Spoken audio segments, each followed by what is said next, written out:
Well, I didn't get the job at the cotton oil producing plant that I wanted to work at. And I know it was because I was a woman. He treated me so horribly in the interview. And I know he would not treat a man that way. And I know he would not ask a man applying in a profession like that the kind of questions that he asked me. And I passed everything. I passed the drug test, the physical, everything.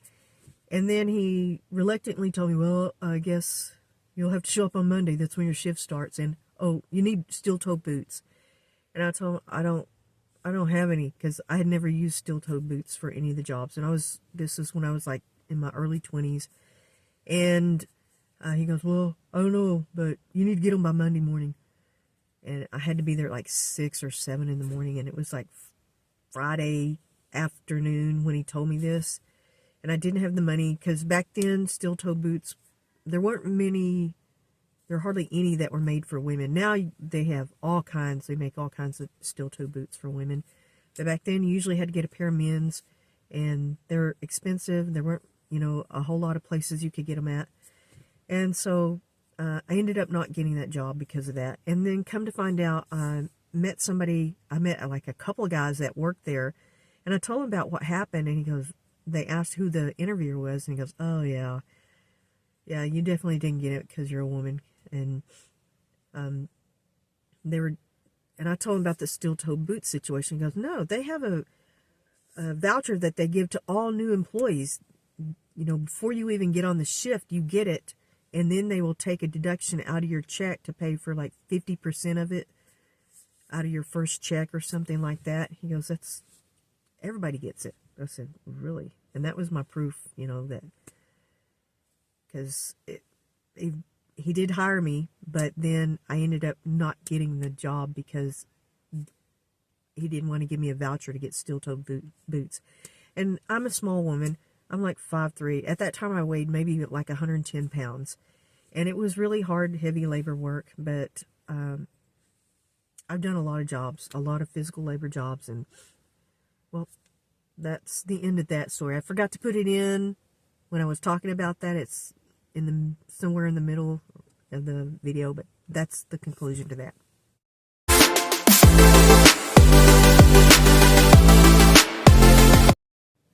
Hi y'all, it's Kimberly here. Thanks for coming to my channel. It's been a long time since I made a video, but I've had to go through some personal situations. I had my vehicle that I had before. I had a Yukon. It was having issues that were going to cost thousands of dollars to fix, so I had to buy a new car. It's not new, like 2018. And then my housing situation, which I did some videos about that a while. It's been going on for like a couple of years that I've tried to move into a larger house because I have a small house. That's the reason why I make my videos in my car, because I have a lot of dogs and it's very difficult with if they hear certain noises or they hear me talking, sometimes they'll bark or something like that. So I always do my videos in my car. And I've struggled trying to find housing. I wanted to move to a larger house so that I could have a specific room for all my YouTube and social media stuff. I wanted to be able to do some things to expand on it. And a lot more room for my dogs. I wanted a large yard. I have a small yard right now, and just one bedroom. So I've gone through all that. I would go and apply for a house. I would get passed financially for it, but then they would complain about my dogs.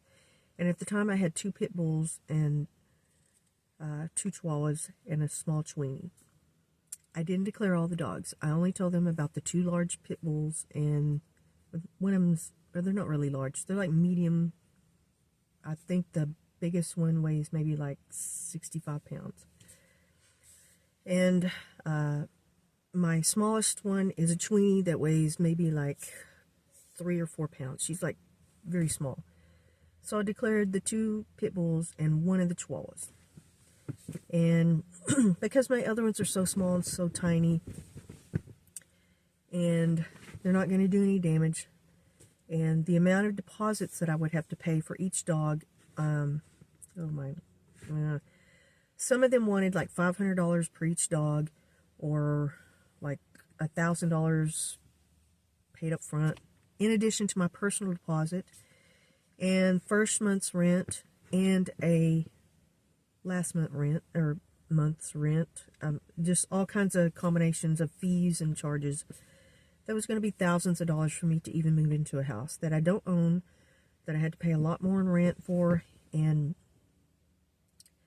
I just got real frustrated with it. And I did find one place that allowed me to have, they didn't care what kind of dogs, but only up to a limit of 3, which is usually, I found that almost every place I went to,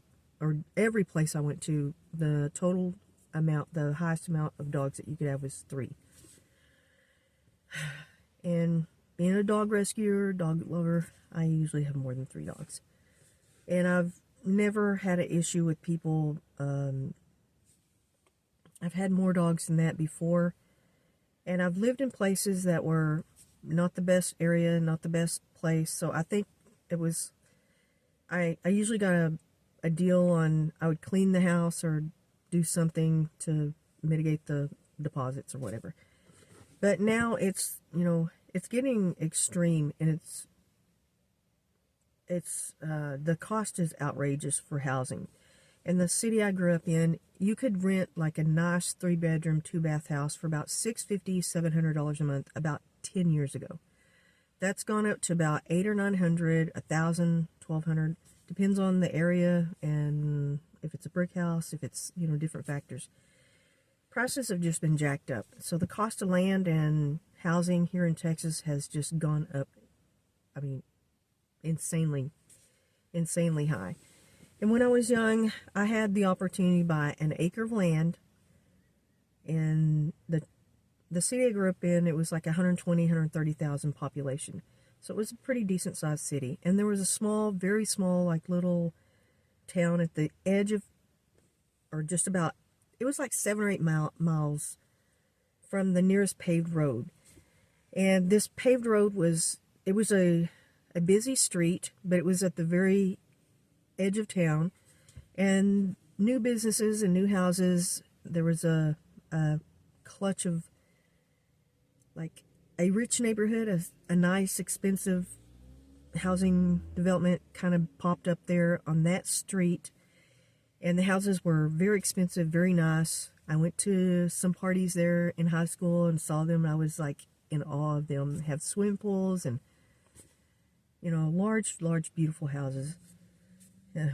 3-car garages, 5 bedrooms with 6 bathrooms and stuff like that. And I grew up in a 2-bedroom, 1-bath house with 2 sisters and my mother. And so this street, it started to develop slowly, and there was a stretch at the end of the street that was all dirt road. To a certain point, like the area where the new development was, they had paved that far down. And there's, new businesses popping up every once in a while. And at the very end of that street, it was a 2-lane dirt road also. At that time, it was a 2-lane dirt road. And on one end of the street, close to the little small town, there was some land for sale. One of the farmers was selling his land, and he was selling it for $1,000 an acre. And I thought about buying it, and I told my mom, I was like, I had money saved up, and I was only 18 years old. And I was like, I should invest in this, or, I was a kid like that. I always thought of, investing for the future, doing things, I tried to figure things out. This is pre-internet and having to do everything, research books and newspapers and listening to the news and stuff like that, and trying to learn about stocks and how to, make money in what you call passive income. Like nowadays you have everything on the internet and social media and everything with passive income. Back then it was like we had to get a book and read about it and figure it out. And there wasn't like a whole lot of opportunity for passive income then, but investing in like real estate, land, stocks, stuff like that was our form of passive income. And so I wanted to buy this land, and I told my mom about it, and she was like, why do you want to do that? Because this is like 40 years ago. I'm 41 years ago.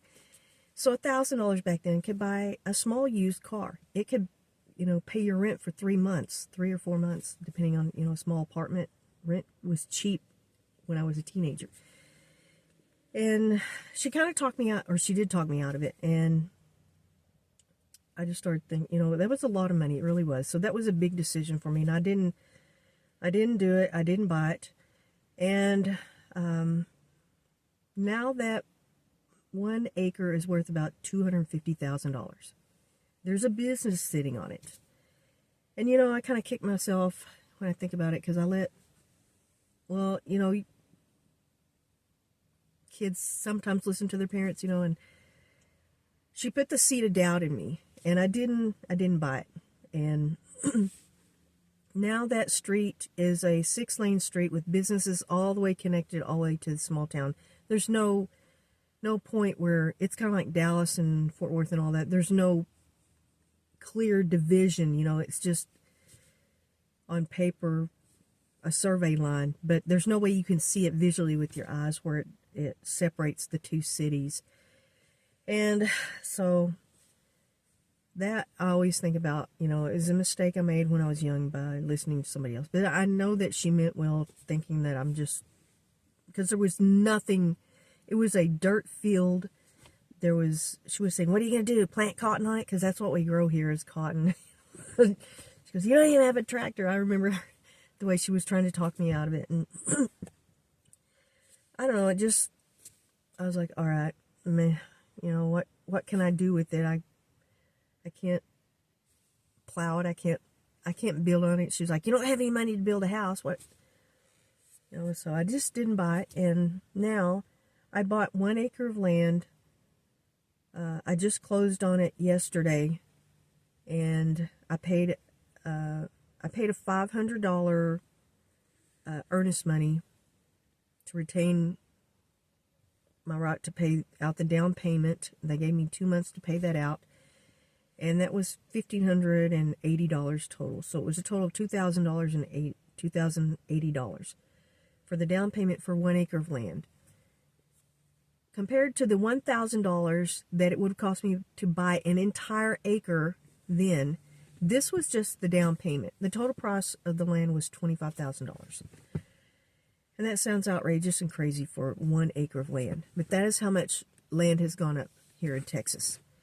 And this is prime land for subdivision for houses. And on my acre, it's for a new build, to build a new house. And then there is land that across the street that you can put a mobile home on. And then there's some land. My land is probably about 10 miles from town. So I originally wanted to buy acreage like 10 or 15, 20 acres, whatever I could afford. But the down payment for that was going to be thousands of dollars, like $5,000 to $10,000. And it would take me probably most of next year of 2025 to even save up the down payment. So I just scuttled all those plans to buy a large acreage. And I wanted a large acreage. I wanted it further out town because I wanted to own horses and cattle, and I want to retire there. I want to have a lot of land to do whatever I want on. And I want it to be further out of town because I live in a very small town, and I love the quietness of it and the peacefulness of it. There's not a lot of traffic. So I kind of wanted to move out somewhere like that. And now this acre of land, it's in a subdivision. It's a nice area. I like it. And it's, I had to trade off for that, less land for a smaller down payment. Although the price of it was about half of what it would cost me to get 10 acres somewhere else. So it was, double-edged sword, whichever way you turn it, And so I did finally get a piece of land where I'm going to be able to have my dogs. I have to build a house. I don't have any time limit or anything like that. But my plan is to build a garage first. And this sounds backwards, but my reasoning is for that it'll take me a lot of money and a lot of time, and the To get finance for a conventional house loan, I know I'm not going to be able to do that. So I've decided on trying to build a barn dough.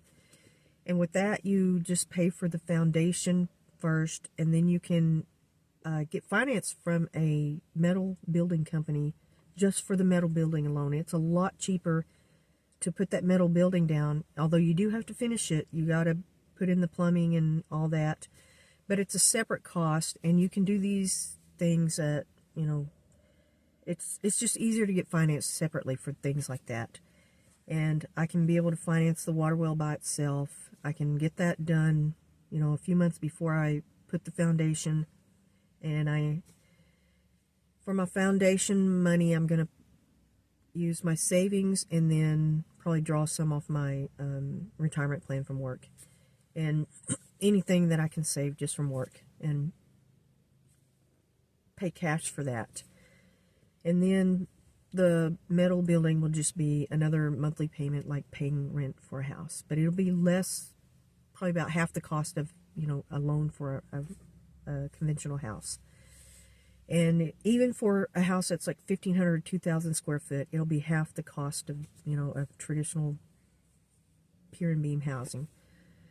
And so you have to get creative with, I mean, just the rent in the city I grew up in is like, it's like double what it used to be 10 years ago. So it's just out of necessity, you know, or me wanting a secure, safe place to retire. This is just what I have come up with, my plan to be able to own my own house, and I'll have an acre of land. And that's, I think you have to get creative nowadays. A lot of people still live with their parents. People graduating from college, they're saying that they can't afford to pay for their loan, their housing, their car. You know, I've rarely kept my head above water. I've just been evening out, you know, most of my life. And I have had to work 2 and 3 jobs to make it to this stage. And at this time, you know, actually this has been the most financially fruitful time in my life for me. And I know that's a lot of it is, or practically all of it is from my job. The rate of pay I'm getting now is the most that I've ever been paid. It's not a whole lot, but it's, I don't have to work 2 jobs to make that amount of money. As before, let me say, about 10 years ago, when I moved to this small town from the larger city, I was working 3 jobs, and I had a kidney stone incident, and it, like, literally it incapacitated me so bad that I could hardly walk for about 6 months. And you wouldn't think that would happen from a kidney stone, but it was the most excruciating, god-awful pain I've ever experienced in my life. And I had to quit 2 jobs, and so I was still working 1 job, but I mean, I was struggling. Thank goodness it was a job that I could do on my own. It was an independent contractor type of job, and I was able to work it through the way I did it. And the night I got out of the hospital, I had to work. And it's been like the most, I've just struggled a lot, you know, in my life to be financially independent. And I'm 59 years old, and I'm just now buying land and a house. Although I've had other opportunities, and I think that I've usually been really good with money, but there's times when I have, you know, not done my best. I don't think I've been real irresponsible, but I think there's some decisions that I didn't make that I could have made when I think back, you know, I should have done this, you know, or I should have done that. So it wasn't like I didn't have like vices that I spent my money on, or, you know, not working for years. I've worked continuously since I was 16 years old. I worked full time when I was 16, 17, 18 years old through high school. 40 hours a week, going to school. I didn't get off of my job till like 1:30 in the morning, and then I had to go to school, and then I had to be at my job at 5 o'clock. I worked 40 hours a week. I usually got the weekends off because that's the way I wanted it for, I just wanted time off to be with my friends. I wanted 2 days off, so I was able to work that out with the place that I worked at, because the other kids, they couldn't work at night. Their parents wouldn't let them, but my mom didn't care. And so I worked full-time. I wish that light wasn't shiny on there. And I have maintained that since I was that energy to do that till I was about 50 years old. And it is exhausting. I am worn out. I'm tired. And I want to retire in a couple of years. Or hoping 2 to 3 years. That's what I'm shooting for. And so this land is going to be my sanctuary to live and have my house. And it's just been, you know, a struggle for me. And I know that young people think that it's so hard now. It was the same when I was growing up, because I made way less than a lot of men made. It wasn't like as equal opportunity pay as it is now. I was told directly to my face numerous times, we don't let the women do this part of the job. And I told, you know, several bosses, that's illegal. It's discrimination. I was not even allowed to close the grill at McDonald's because we just don't let women do that. And I had to tell them, no, you can't do that, you know. And I had already done it at another restaurant. And then when I closed the grill at McDonald's one night, because the cook didn't show up, he was sick and nobody else knew how to do it. And I told him, I know how to do it. And, you know, what choice do you have, you know? And I worked in the grill the whole night, and then I closed it. And then when he came out to look at it after I was done, he was like, this is the cleanest grill I've ever seen. From now on, only women are going to work back here. You know, so I had to fight a lot for that kind of equality, and even to get a little bit of pay. I remember being so angry that I got a 5-cent raise at McDonald's, that I tore up the paper and threw it in the boss's face. I was like, a nickel. And they had a smile on their face when they're trying to hand me the paperwork to sign. I was like, that's what you think of me? I mean, you run me to death, and that's all I'm worth is a nickel, you know? So imagine getting a nickel raise. And that was after probably about a 6-month, I think they gave us 6-month raises, or maybe it was a year, I don't know. It was, I mean, I remember getting 5 and 10-cent raises. That is insane. My friend that I work with at this job now got a 1 penny raise one time. But that was a vindictive thing that the boss did. And you know, paying bills was always a struggle, and it's never really gotten any better. I would say, you know, my rate of pay has gone up, and I've got a lot more. I'm very grateful for everything that I have and that I've been able to get, but it's just come about in the past couple of years, and it's due to the fact that I don't make minimum wage now, because I struggled for years just barely trying to get myself above minimum wage. I'm not educated. I don't have any higher education. I don't have like a whole lot of skills. Just from on the job, I have worked in a machine. I do have a machining background, and I did really well at it. I did so good at it. I didn't have any real machining. I had no machining experience and very little mechanical experience. I can do a few mechanical things. And I started working this one job in a machining department, and they had to teach me, it was a woman that taught me, a woman crew leader person. And I did get a little pushback from the guys, but some of them were okay with it. They didn't really care. But there were some that were really, you know, not very nice to me. And then it got to the point where I was excelling above them. And I told one of the guys, I was like, you know, he was real, kind of narcissistic, but very, very misogynistic. This guy was horrible. And I told him, you know what, this job really isn't that hard. I mean, y'all are kind of trying to keep this a secret or just not let women in on this. And I said, you know, women score very high on college entrance exams. I said, we don't do as high on math because for some reason, I don't know, people just are, not a lot of women go into that field, but John Glenn came back from the moon, thank goodness, from, a woman with very high math skills. So there are things that I think sometimes people try to keep, or gatekeep, I guess that's what they call it now. And I was able to excel in that job to the point where I was passed over for a promotion for this job. And even the guys got a little upset about it. They would come and ask me questions, and I was doing so good at that job. And when I didn't get this promotion, it kind of just killed me for that. I actually loved that job, and it really just took the wind out of my sails when that happened. And it showed me the true colors of, because this guy was absolutely horrible. And the men behind me, like about 10 or 12 men that I work with, out of the blue in the middle of the meeting, stood up and started complaining about, why did you not give her the promotion, the job, and he doesn't know anything. And this guy was in the room.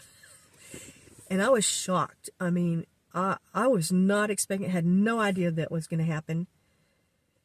And they were all defending me, and I was truly shocked about it. But they weren't going to change who they gave him the job already and all that. So, and this job, and I've done construction cleanup. I've never done any skilled labor like that. I have done cake decorating, and I was taught by this lady who made the most beautiful wedding cakes I've ever seen. And that was a skill that was something that not a lot of people really did then. You had to go take a course or a training. You had to pay for it, and sometimes it was hundreds of dollars. And this was back in the 80s. It wasn't something that now at a lot of jobs, they've taken a lot of skills, and they've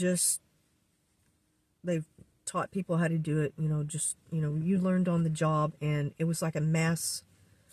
Because when I was a cake decorator, you had to be like an apprenticeship, and I also was in an apprenticeship for a pastry chef under a person who was like had a, I don't know what you call it, I guess a degree or I don't know. She was from Czechoslovakia, and she went through like this 2 or 3 year training of how to be a pastry chef, and she taught me a whole lot of baking, just all kinds of stuff. She could make amazing things, and I was kind of like not any official certified program or anything like that. It was just her teaching me and that kind of apprenticeship.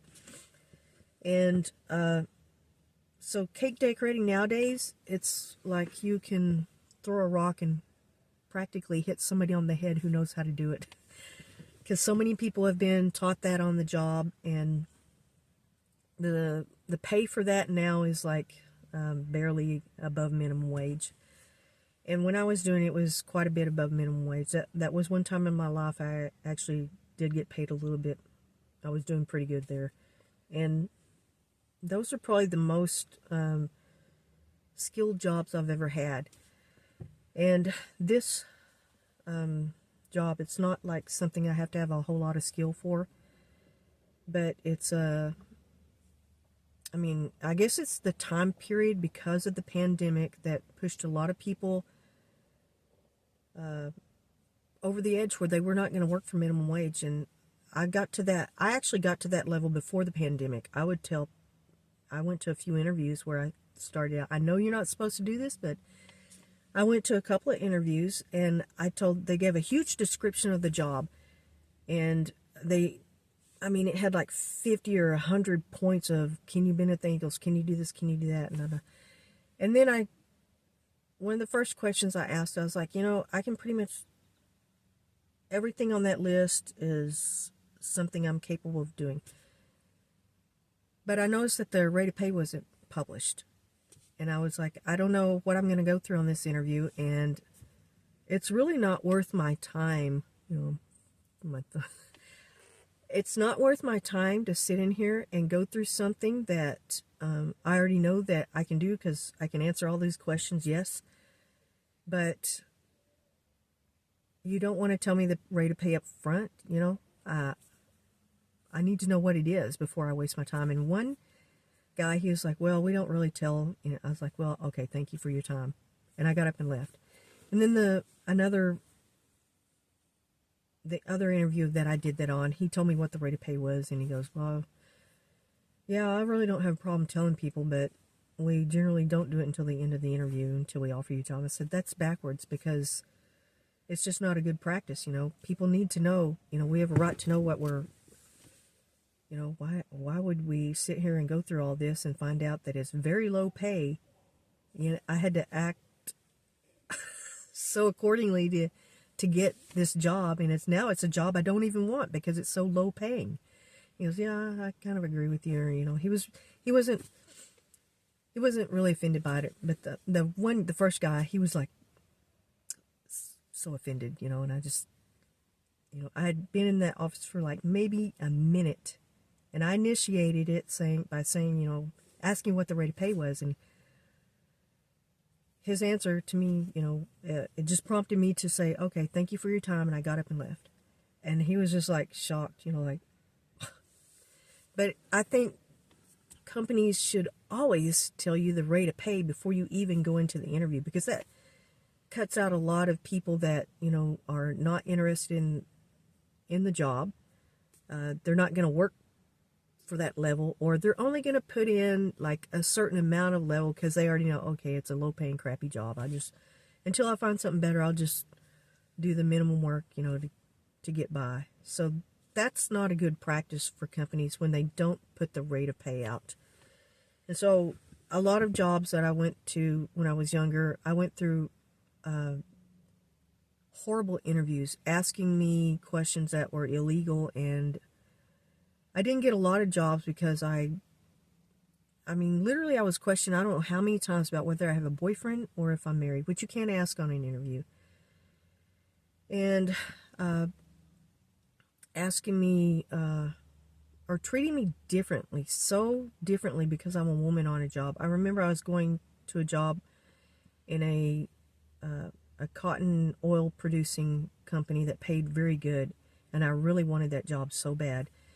And he questioned me about if I tell you to go down a tunnel, would you go down it? Or if I told you to climb a pole that's 60 feet up in the air, would you do it? And I told him, well, does it have anything to do with my job? I mean, is there a purpose for it? Are people going to be looking at my skirt when I'm doing it? I think he got a little indignant when I said that, because I was like, would I really have to go up a pole that's 60 feet? Is there something on the job that I need to do that for?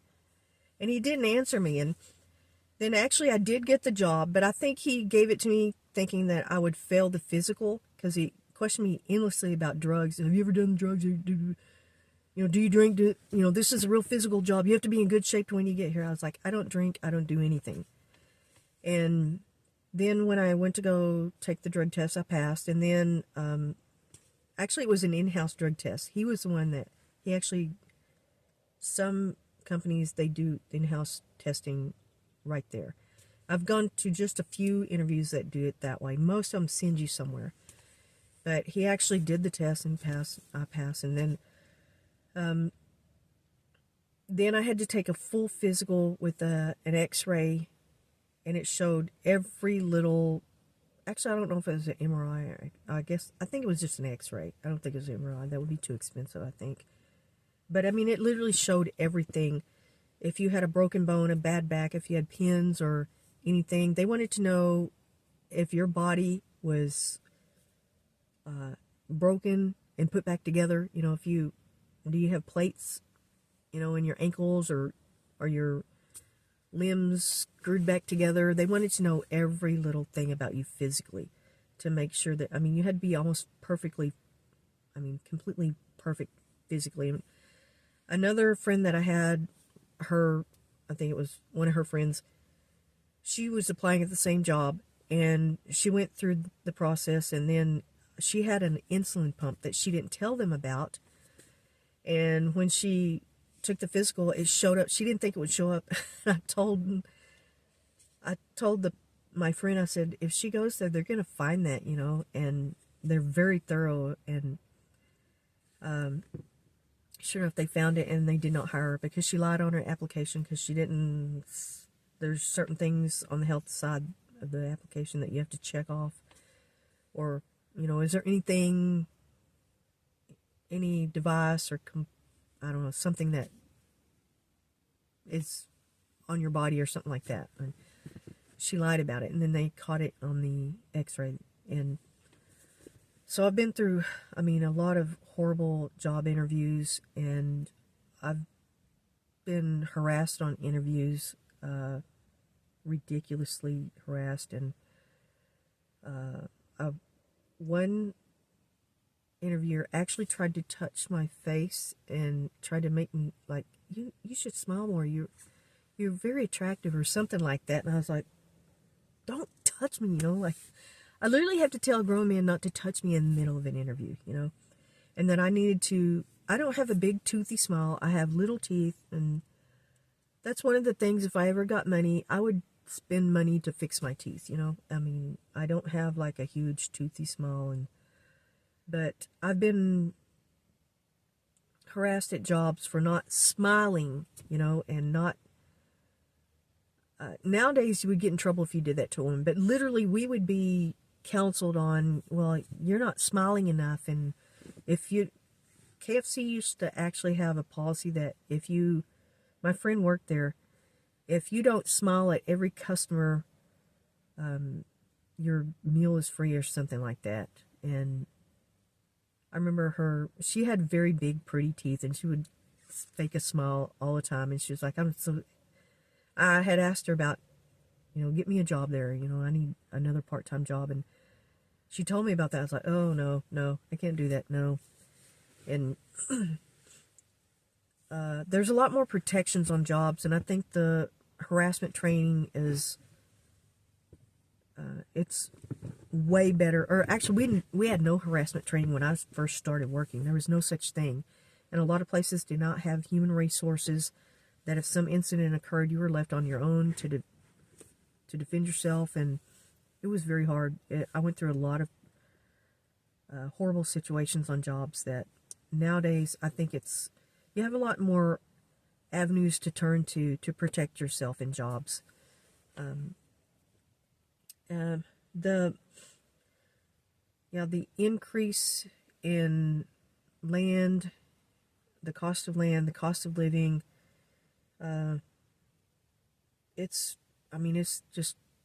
it's crazy. It is really hard. And a lot of jobs they're not, I would say that they do pay way more than before the pandemic, but I still see there's some jobs that pay like $8 an hour, $8.25 I've seen on online ads. And they're not really, I want to say not good jobs, but somebody has to work them. And I feel bad for people who, they're stuck in that situation, struggling in that, because I struggled in it for a long, long time. And that was due to the societal norm that we had at that time, just the way it was, that's just the way it was. And things have progressed a lot better. And I'm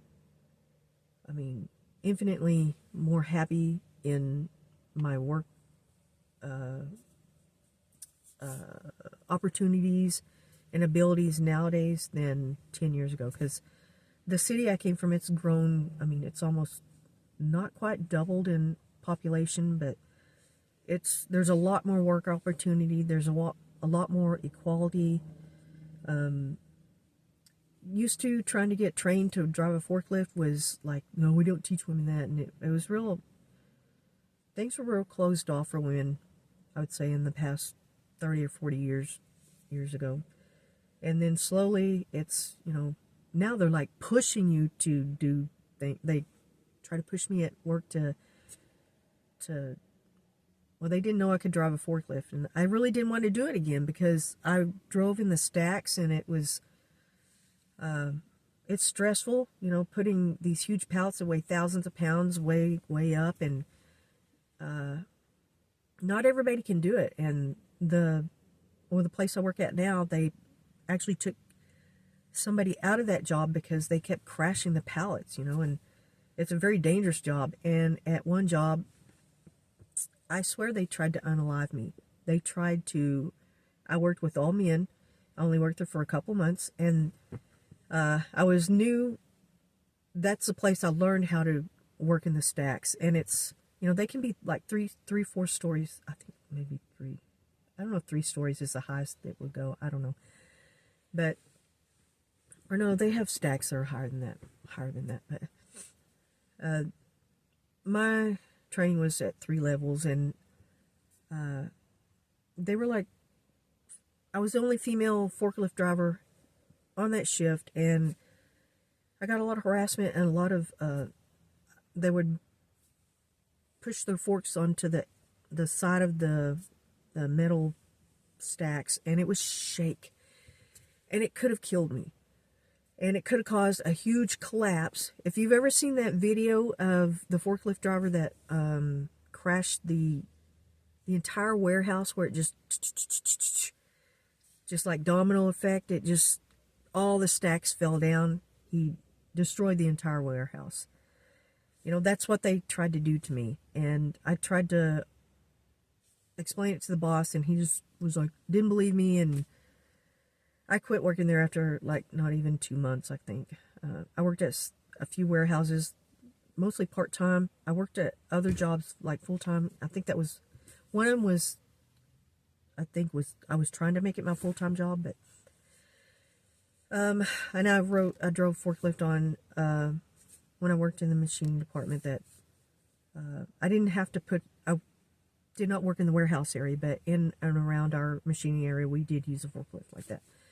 So now at the job I have now, they didn't know I knew how to drive forklift, but then I finally confessed that I did, and they keep telling me every time they give me a review, like, if you get your license, well, you know, I can throw some more money on that. And I just didn't want to do it because I'm tired. I'm just, you know, I cannot wait to retire. I really can't.